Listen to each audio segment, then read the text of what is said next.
lost and the dreams shattered on that fateful night. 2 miles beneath the surface, shrouded in perpetual darkness, lies the Titanic's grave. It is a realm of crushing pressure, where sunlight dares not penetrate and temperatures hover just above freezing. This is no gentle resting place but a harsh and unforgiving environment. The currents, though unseen, are powerful and unpredictable, scouring the seabed with relentless force. The water itself is a corrosive cocktail, slowly eating away at the ship's once proud structure.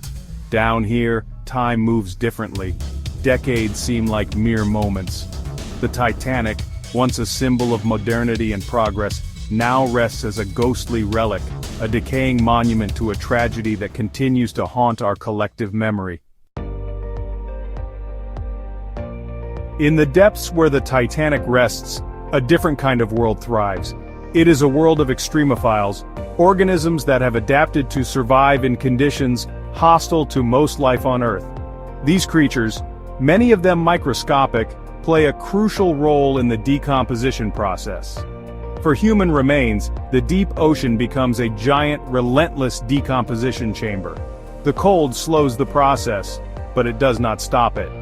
Bacteria, fungi, and scavengers, all part of the deep-sea ecosystem, feast upon organic matter.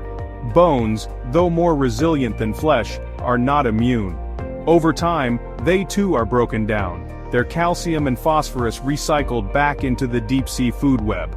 The crushing pressure at these depths further hastens the process. Bones are crushed, their structural integrity compromised. What the creatures of the deep don't consume, the relentless pressure of the ocean itself pulverizes.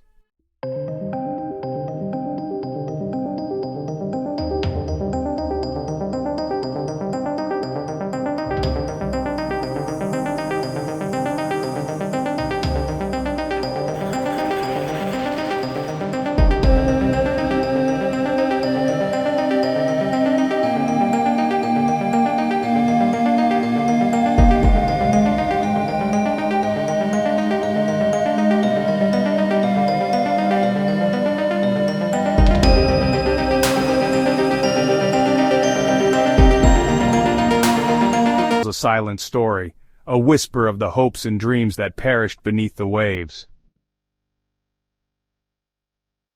Section 5. A scattered wreck, a sea of bodies, the immediate aftermath.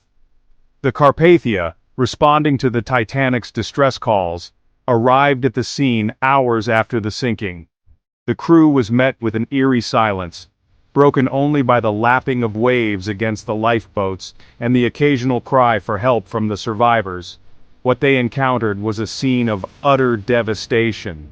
The once majestic ship now lay in pieces on the ocean floor, a ghostly reminder of the tragedy that had unfolded just hours before. A debris field stretched for miles, a grim tapestry of wreckage and human loss. Personal belongings, once cherished, now floated aimlessly, telling silent stories of the lives they once belonged to. Life jackets bobbed on the surface, tragically empty, each one a stark reminder of the lives that had been lost, the hopes and dreams that had been extinguished in the icy waters of the Atlantic. Wooden deck chairs and pieces of the ship's grand staircase painted a surreal and heartbreaking picture. These remnants of luxury now lay scattered, a stark contrast to the desolation that surrounded them. And then, there were the bodies. Hundreds of them. Some still strapped to life preservers, their faces frozen in a silent scream. The cold had claimed them swiftly, leaving them as haunting sentinels of the disaster. Over 300 bodies were recovered from the surface in the days following the sinking. Each recovery was a somber task, a grim reminder of the scale of the tragedy. Most showed signs of hypothermia, their limbs locked in the contorted postures of death by exposure. The icy waters had been merciless, claiming lives with a chilling efficiency. It was a grim task, but a necessary one, to provide some measure of closure to the grieving families. The recovery efforts, though harrowing, were a testament to the resilience and compassion of those who undertook them, ensuring that the lost were not forgotten. Section 6. lost and buried. The relentless forces of the deep ocean. The ocean floor is not a static environment. Currents, some powerful enough to rival rivers on land, sweep across the seabed, carrying with them sediment and debris. These underwater currents are constantly in motion, driven by various factors such as temperature differences, salinity, and the Earth's rotation.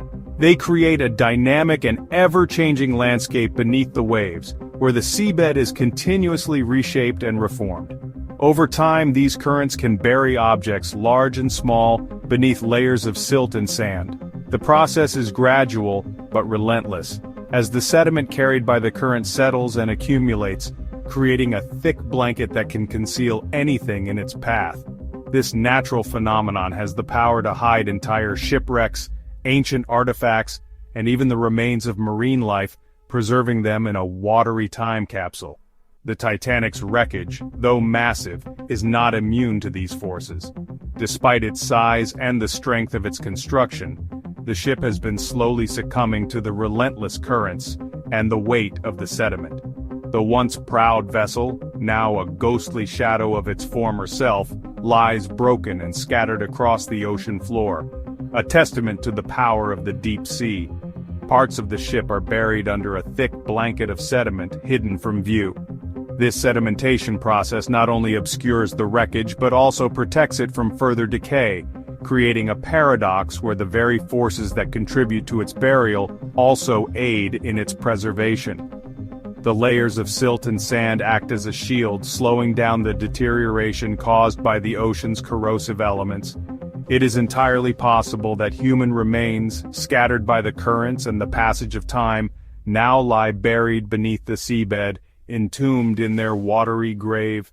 These remains, once part of the tragic story of the Titanic, are now part of the ocean's vast and mysterious ecosystem. The deep sea has a way of reclaiming everything, turning it into part of its own intricate and interconnected world. The ocean, in its vastness and power, has a way of reclaiming what it takes. The relentless forces of the deep sea are a reminder of nature's unyielding strength and the impermanence of human endeavors. The Titanic, once a marvel of engineering and a symbol of human achievement, is now a part of the ocean's ever-changing landscape, slowly being absorbed back into the environment. The Titanic, once a symbol of human achievement, is now slowly being absorbed back into the environment, its secrets hidden beneath layers of sediment and time. As the years pass, the ship continues to disintegrate, becoming one with the seabed.